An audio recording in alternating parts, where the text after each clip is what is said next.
আমরা সবাই এখন সাদা চালের ভাত খাই, সাদা চালের ভাত। আমাদের মূল খাবারই হচ্ছে ভাত বলতে পারি, কিন্তু সাদা চালের ভাতের মধ্যে এখন আর কোনো ফাইবার নাই, ফাইবার নাই। যেহেতু আপনার মূল খাবার হচ্ছে সাদা মানে ভাত, আপনার চেষ্টা করবেন ব্রাউন রাইস, লাল চালের ভাত খাওয়ার। সাদা চালের ভাত খেলে বেরি বেরি রোগ হয়, বেরি বেরি, কারণ এখানে ভিটামিন B1, B3, B6 এই ভিটামিনগুলো থাকে না সাদা চালে। তখন কি হবে, বেরি বেরি হলে কি হবে, হাত পা চিবাচিবি করবে, শরীর একটুতে ক্লান্ত হয়ে যাবেন, দেখবেন যে মানে একটু হলে ঘুম আসতেছে, পাগুলা মানে অনেকে বলে না ঝিমঝিম করতেছে। এই লক্ষণগুলো সাদা চালের ভাত খেলে হয়। পক্ষান্তরে আপনি যে লাল চালের ভাত খান, ব্রাউন রাইস যেটা ঢেকি ছাড়া চাল, ওইখানে আবার ভিটামিন B1, B3, B6 এগুলো যথেষ্ট পরিমাণে রয়েছে। আপনার বেরি বেরি রোগ হবে না।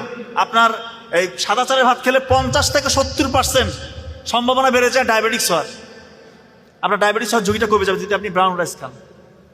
আপনার উচ্চ রক্তচাপের ঝুঁকি কমবে, ডায়াবেটিসের ঝুঁকি কমবে, স্ট্রোকের ঝুঁকি কমে যাবে। এই জন্য ব্রাউন রাইসটা আপনি খাওয়ার চেষ্টা করবেন।